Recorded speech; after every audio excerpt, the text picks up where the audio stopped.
پھر آگے ایک اور طویل حدیث ہے جو جنگ تبوک کے موقع پر 3 لوگوں کا وہ واقعہ کہ جن سے کچھ کوتاہی ہو گئی تھی دین کے معاملے میں، جہاد سے پیچھے رہ گئے، اور پھر اس کے بعد انہوں نے توبہ کرنے کے لیے اپنے آپ کو جس طرح باندھ دیا، اور پھر 50 دن کے بعد کس طرح ان کی توبہ قبول ہونے کا اللہ تعالیٰ نے اعلان کیا. یہ بڑا ایک دلچسپ واقعہ ہے، میں صرف اس کی ریڈنگ کرتی جاؤں گی. حضرت عبداللہ بن کعب بن مالک سے روایت ہے کہ جب کعب بن مالک نابینا ہو گئے تو یہی بیٹے ان کے ساتھ چلتے تھے، ان کو گھمایا پھرایا کرتے تھے، واک کرایا کرتے تھے. تو وہ اپنے باپ سے روایت کرتے ہیں کعب بن مالک سے کہ میں نے کعب بن مالک سے سنا ہے کہ غزوہ تبوک میں رسول اللہ صلی اللہ علیہ وسلم سے پیچھے رہ جانے کا قصہ یوں بیان کرتے ہیں کہ میں کسی غزوے میں کبھی بھی غیر حاضر نہیں رہا سوائے غزوہ تبوک اور غزوہ بدر کے، اور آپ صلی اللہ علیہ وسلم نے غزوہ بدر کی عدم شرکت پر کسی پر عتاب یعنی ناراضگی نہیں فرمائی. بات اتنی تھی کہ رسول اللہ صلی اللہ علیہ وسلم اور مسلمان قریش کے قافلے کے ارادے سے نکلے تھے. اللہ تعالیٰ نے ان کو اور ان کے دشمنوں کو بغیر کسی وقت مقرر کے جمع کر دیا، اور میں تو رسول اللہ صلی اللہ علیہ وسلم کے ساتھ عقبہ کی رات کی مجلس میں شریک ہوا تھا جبکہ ہم نے اسلام پر عہد کیا تھا، اور میں عقبہ کی اس شرکت پر بدر کی شرکت کو ترجیح نہیں دیتا اگرچہ بدر لوگوں میں زیادہ مشہور ہے. آپ کو یاد ہوگا کہ یہ 13 نبوی میں ہجرت سے کچھ تھوڑے دن پہلے 73 مرد اور 2 عورتیں مدینے سے مکہ آئے تاکہ رسول اللہ صلی اللہ علیہ وسلم کو اپنے شہر میں آنے کی دعوت دیں، باقاعدہ ایک فارمل انویٹیشن کہ آپ اب ہجرت کر کے ہماری طرف تشریف لے آئیں اور آپ کی منظوری حاصل کریں. تو انہی کی اس پرجوش اور مخلصانہ دعوت پر آپ صلی اللہ علیہ وسلم نے مدینہ کی طرف ہجرت فرمائی. اس موقع پر اس بیعت عقبہ میں جو لوگ شریک ہوئے ان کا بھی بڑا درجہ اور بڑا رتبہ اور بڑا مقام ہے، لہذا وہ کہتے ہیں کہ بدر کو میں اتنی اہمیت نہیں دیتا جتنا میں اس واقعے کو کہ جس کی وجہ سے ہماری دعوت کی وجہ سے حضور صلی اللہ علیہ وسلم مدینہ تشریف لے آئے، میرے نزدیک وہ زیادہ بڑا نیکی کا کام تھا. بہرحال میرا قصہ یہ ہے کہ جب میں غزوہ تبوک میں رسول اللہ صلی اللہ علیہ وسلم سے پیچھے رہا اس وقت مجھ میں قوت بھی تھی اور فراغت بھی. خدا کی قسم میرے پاس اکٹھے 2 اونٹ کبھی بھی نہیں ہوئے تھے، لیکن اس غزوے میں میرے پاس ایک چھوڑ 2 سواریاں تھیں، اور رسول اللہ صلی اللہ علیہ وسلم جب کسی غزوہ کا ارادہ کرتے تھے تو کسی اور سمت کے متعلق دریافت فرماتے تھے. لوگ سمجھتے تھے کہ آپ کو اسی کی طرف جانا ہے، دفعتاً آپ دوسری طرف کا رخ فرما لیتے، لیکن اس غزوے میں سمت کو ظاہر کر دیا کیونکہ رسول اللہ صلی اللہ علیہ وسلم نے اس غزوے کی تیاری سخت گرمی میں کی.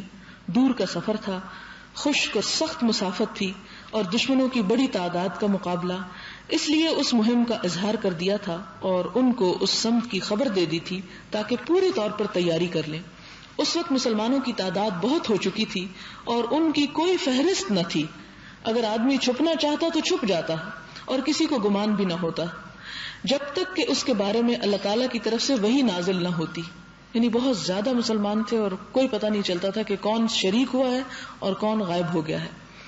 آپ نے یہ غزوہ اس وقت کیا جب کھجور پک گئی تھی اور سایہ بڑا خوشگوار ہو گیا تھا اور مجھے اس میں بڑا مزہ آتا تھا. رسول اللہ صلی اللہ علیہ وسلم نے اور مسلمانوں نے سامان سفر شروع کر دیا.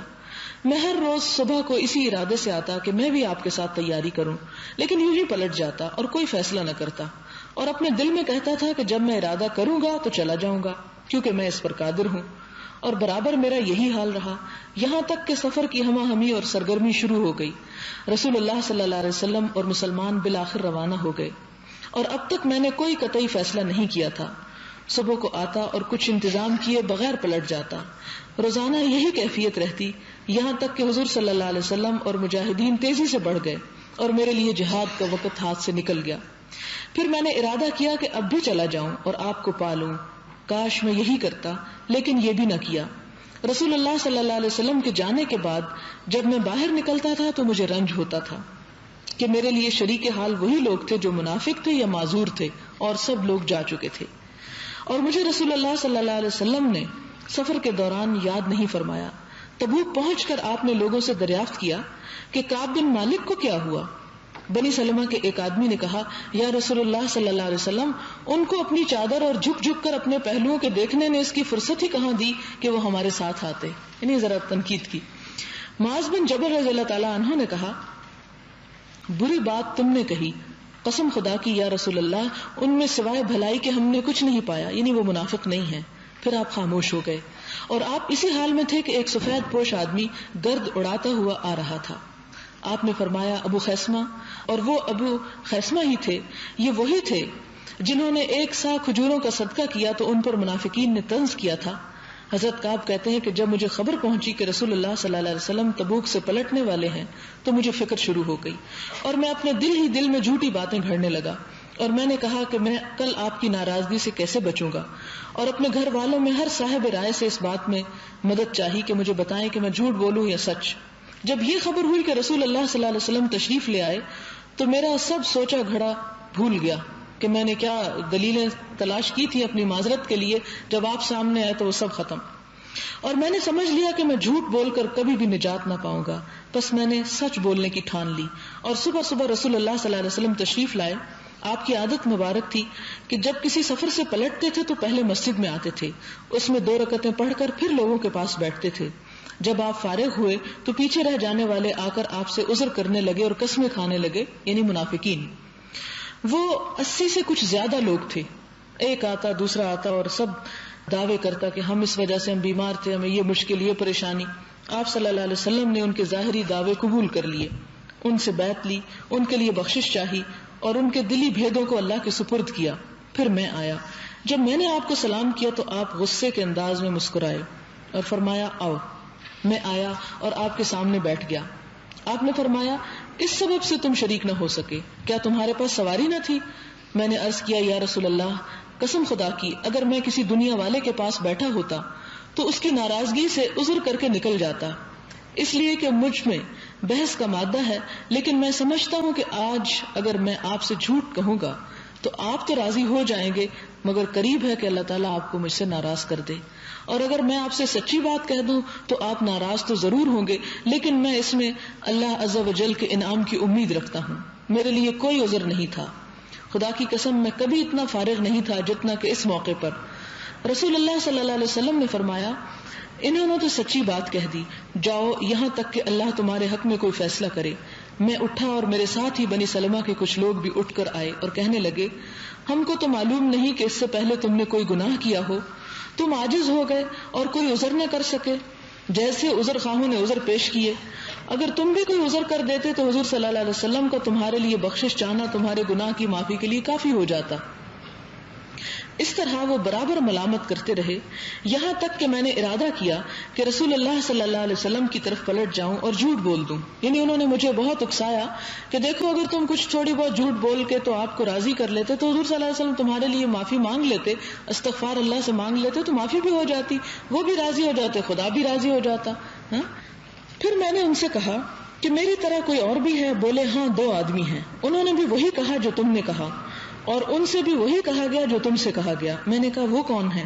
بولے ایک تو مرارہ بن ربیعہ ہیں اور دوسرے ہلال بن امیہ ہیں، اور جب میں نے ان دونوں کا ذکر سنا تو گھر چلا آیا، کیونکہ انہوں نے ایسے 2 نیک آدمیوں کا ذکر کیا جو بدر میں شریک تھے، وہ دونوں میرے لیے اچھا نمونہ تھے۔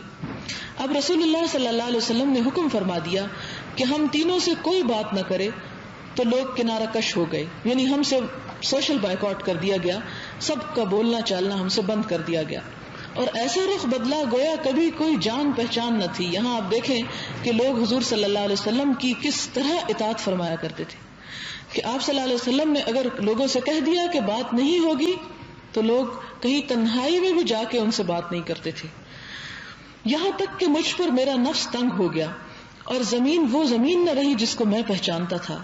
اسی حالت میں ہم پر 50 راتیں گزر گئیں۔ میرے دونوں ساتھی تو اپنے گھروں میں تھک کر بیٹھ گئے اور روتے رہے، لیکن میں جوان آدمی تھا، نکلتا تھا، نماز میں شریک ہوتا تھا، بازاروں میں پھرتا تھا اور ہم سے کوئی بات نہ کرتا تھا۔ میں مسجد میں آتا اور حضور صلی اللہ علیہ وسلم کو سلام کرتا، نماز کے بعد آپ اپنی مجلس میں تشریف رکھتے، میں دل میں کہتا کیا آپ کے ہونٹوں کو جواب دینے میں حرکت ہوئی؟ پھر میں آپ کے قریب نماز پڑھتا اور چھپی نظر سے آپ کو دیکھتا، جب نماز کی طرف متوجہ ہوتا تو آپ مجھ کو دیکھتے اور جب میں آپ کی طرف دیکھتا تو آپ مجھ سے منہ موڑ لیتے۔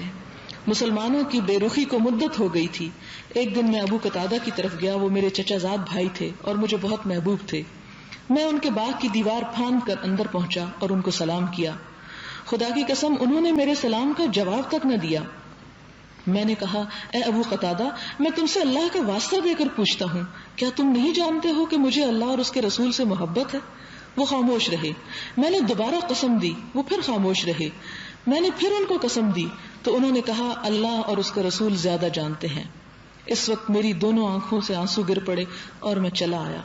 میں مدینے کے بازار میں پھر رہا تھا کہ ایک نبتی اہل شام کے نبتیوں میں سے تجارت کا غلہ لے کر آیا. کہتا تھا کہ کوئی شخص مجھے کعب بن مالک کا پتہ دے سکتا ہے؟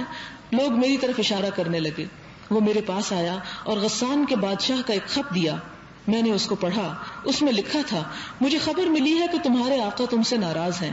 تم ذلت اور ناقدری کی جگہ رہنے پر مجبور نہیں ہو. تم ہمارے پاس آؤ, ہم تمہاری غمخواری کریں گے. جب میں اس کو پڑھ چکا تو میرے رنج کی کوئی حد نہ رہی. میں نے کہا یہ اور بھی مصیبت ہے, اور میں نے اس خط کو تنور میں جھونک دیا. اسی حالت پر 40 راتیں گزر گئیں. وہی عرصے سے نہیں آئی تھی. اچانک رسول اللہ صلی اللہ علیہ وسلم کا ایک قاصد میرے پاس آیا اور کہا رسول اللہ صلی اللہ علیہ وسلم تم کو حکم دیتے ہیں کہ اپنی بیوی سے الگ ہو جاؤ. میں نے کہا طلاق دے دوں یا کیا کروں؟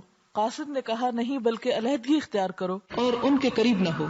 اسی طرح میرے دونوں ساتھیوں کو حکم پہنچا. میں نے اپنی بیوی سے کہا کہ تم اپنے میکے چلی جاؤ اور وہیں رہو جب تک کہ اللہ اس معاملے کا فیصلہ نہ کر دے.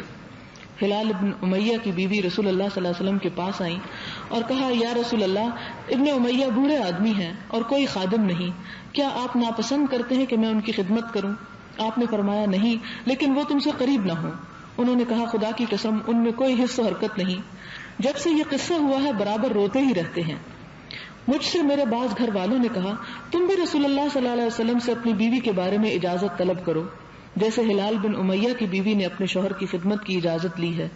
میں نے کہا میں اجازت نہ مانگوں گا. میں نہیں جانتا کہ آپ کیا جواب دیں گے, اس لیے کہ میں جوان آدمی ہوں. قصہ مختصر, اسی حالت پر ہم نے 10 راتیں اور گزار دیں تو پورے 50 راتیں گزر گئیں. میں نے 50ویں دن رات کی صبح کو اپنے گھر کی چھت پر نماز پڑھی. میں اسی حالت میں بیٹھا تھا جس کا نقشہ اللہ نے کھینچا ہے. مجھ پر میرا نفس تنگ ہو گیا تھا اور زمین وسعت کے باوجود مجھ پر تنگ ہو گئی تھی. میں نے کوہ صلا سے ایک چیخ سنی. کوئی بلند آواز سے کہہ رہا تھا کعب بن مالک تمہیں بشارت ہو. یہ سنتے ہی میں سجدے میں گر پڑا اور میں نے سمجھا کہ مسرت کی گھڑی آ گئی ہے. صبح کی نماز پڑھ کر رسول اللہ صلی اللہ علیہ وسلم نے اللہ عز و جل کی طرف سے ہماری توبہ کی قبولیت کا اعلان کیا. لوگ ہمیں بشارت دینے لگے, خوشخبری اور مبارک دینے لگے. کچھ لوگ میرے دونوں ساتھیوں کی طرف خوشخبری دینے چلے گئے. ایک گھوڑا سوار دوڑتا ہوا آیا اور ایک اسلم کے قبیلے کا آدمی پیدل آیا اور پہاڑ پر چڑھا. اس کی آواز گھوڑے سے بھی زیادہ تیز تھی. جب وہ میرے پاس آیا اور مجھے خوشخبری سنانے لگا تو خوشی میں نے اپنے دونوں کپڑے اتار کر اس کو پہنا دیے. خدا کی قسم میں اس وقت انہی 2 کپڑوں کا مالک تھا. پھر میں نے 2 کپڑے ادھارے لیے اور ان کو پہن کر رسول اللہ صلی اللہ علیہ وسلم کے پاس جانے کے ارادے سے چلا. لوگ مجھ سے جوک در جوک ملتے تھے اور توبہ کی مبارکباد دیتے تھے اور کہتے تھے کہ توبہ کی قبولیت مبارک ہو. یہاں تک کہ میں مسجد میں آیا, رسول اللہ صلی اللہ علیہ وسلم بیٹھے تھے اور لوگ آپ کے گرد جمع تھے. طلحہ بن عبید اللہ مجھ کو دیکھ کر کھڑے ہو گئے اور بڑھ کر مجھ سے مصافحہ کیا, مبارکباد دی, اور خدا کی قسم مہاجرین میں ان کے سوا کوئی نہیں کھڑا ہوا. میں طلحہ کا یہ احسان بھول نہیں سکتا. جب میں نے رسول اللہ صلی اللہ علیہ وسلم کو سلام کیا تو آپ نے فرمایا زندگی کا مبارک ترین دن تم کو مبارک ہو. میں نے کہا یہ آپ کی طرف سے ہے یا اللہ تعالیٰ کی طرف سے؟ فرمایا نہیں بلکہ یہ اللہ کی طرف سے ہے. جب آپ خوش ہوتے تھے تو آپ کا چہرہ مبارک ایسے چمکتا تھا گویا چاند کا ایک ٹکڑا ہے اور ہم اس کو پہچانتے تھے. جب آپ کے پاس بیٹھا تو میں نے کہا یا رسول اللہ میں اس خوشی میں اپنا مال صدقے کے طور پر اللہ اور اس کے رسول کے لیے چھوڑتا ہوں. آپ نے فرمایا کچھ مال اپنے لیے روک لو تو وہ تمہارے لیے بہتر ہے. میں نے کہا خیبر کا حصہ میں نے اپنے لیے رکھ چھوڑا ہے. اور میں نے کہا یا رسول اللہ تعالیٰ نے مجھ کو سچائی کے سبب نجات دی ہے. اب میری توبہ کا یہ نتیجہ ہونا چاہیے کہ جب تک زندہ رہوں سچ ہی بولا کروں. اور خدا کی قسم جب سے میں نے رسول اللہ صلی اللہ علیہ وسلم سے سچ سچ کہہ دیا آج کے دن تک جھوٹ بولنے کا پھر ارادہ بھی نہیں کیا. اور میرے علم میں سچ بولنے میں کسی پر اللہ تعالیٰ نے ایسا فضل نہیں کیا جیسا مجھ پر فرمایا. اور میں امید کرتا ہوں کہ جب تک میں زندہ رہوں گا اللہ تعالیٰ میری حفاظت کرے گا. جو آیت ہم لوگوں کے متعلق نازل ہوئی تھی وہ یہ ہے، لقد تاب اللہ علی النبی والمہاجرین والانصار الذین اتبعوہ فی ساعۃ العسرۃ من بعد ما کاد یزیغ قلوب فریق منہم ثم تاب علیہم انہ بہم رؤوف الرحیم۔ اللہ تعالیٰ نے توجہ فرمائی نبی علیہ السلام پر اور مہاجرین اور انصار پر اور ان لوگوں پر جنہوں نے تنگی کے وقت میں آپ کی پیروی کی۔ قریب تھا کہ ان میں سے ایک جماعت کے دل پھر جائیں، پھر وہ ان پر مہربان ہوا، بے شک وہ مہربان ہے رحم والا۔ اور ان 3 شخصوں پر جو پیچھے رہ گئے، یہاں تک کہ زمین باوجود وسعت کے ان پر تنگ ہو گئی اور ان پر ان کا نفس تنگ ہو گیا، اور انہوں نے جان لیا کہ نہیں پناہ مگر اللہ کی طرف، پھر وہ ان کی طرف متوجہ ہوا تاکہ وہ توبہ کریں، بے شک اللہ توبہ قبول کرنے والا رحمت والا ہے۔ اے ایمان والو، اللہ سے ڈرتے رہو اور سچے لوگوں کے ساتھ رہو۔ یا ایھا الذین آمنوا اتقوا اللہ وکونوا مع الصادقین، یہ سورۃ توبہ کے 11ویں سپارے کی آیات ہیں۔ پھر وہ کہتے ہیں خدا کی قسم، اسلام کے بعد سب سے بڑا انعام خدا تعالیٰ نے مجھ پر یہ کیا کہ رسول اللہ صلی اللہ علیہ وسلم کے سامنے مجھ سے حق بات کہلوا دی، سچ بولنے کی توفیق دی۔ اگر میں جھوٹ بولتا تو میرا بھی وہی حشر ہوتا جو جھوٹ بولنے والوں کا ہوا۔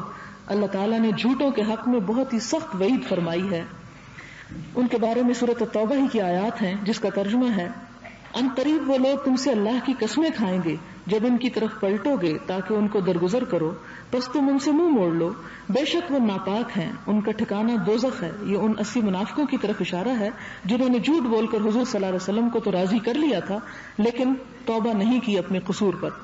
اس کا بدلہ ہے جو انہوں نے کمایا، قسمیں کھائیں گے تمہارے سامنے تاکہ تم راضی ہو جاؤ، اگر تم راضی ہوئے تو اللہ فاسق لوگوں سے راضی نہیں ہوتا۔ مراد یہ کہ اگر انسان سے کوئی غلطی ہو جائے اور اس پر توبہ کرنے کی بجائے مزید دوسروں کو اور جھوٹ بول کر راضی بھی کر لے تو خدا کے سامنے ایسی حرکت چھپ نہیں سکتی۔ حضرت کعب کہتے ہیں کہ پیچھے کر دیے جانے کا مطلب یہ ہے کہ ہمارا معاملہ کچھ دنوں کے لیے اٹھا رکھا تھا ان لوگوں کی نسبت جن کے ظاہری حال پر رسول اللہ نے صلی اللہ علیہ وسلم نے اکتفا کی۔ جب انہوں نے قسم کھائی تو ان سے بیعت لی اور ان کے لیے بخشش چاہی اور ہمارے کام کو مؤخر کر دیا یہاں تک کہ اللہ تعالیٰ اس میں فیصلہ کرے۔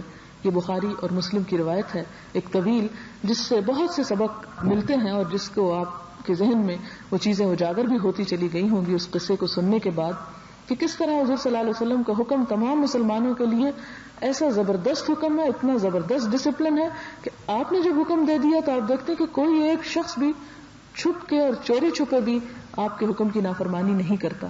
پھر اس کے ساتھ ساتھ آپ دیکھیں کہ قصور کیا تھا کہ جنگ میں شرکت نہیں کی صرف سستی کی وجہ سے، اور اس پر توبہ کس انداز میں ہوئی اور کس انداز میں انہوں نے معافی چاہی اور کتنی آزمائش کے بعد معافی ہوئی۔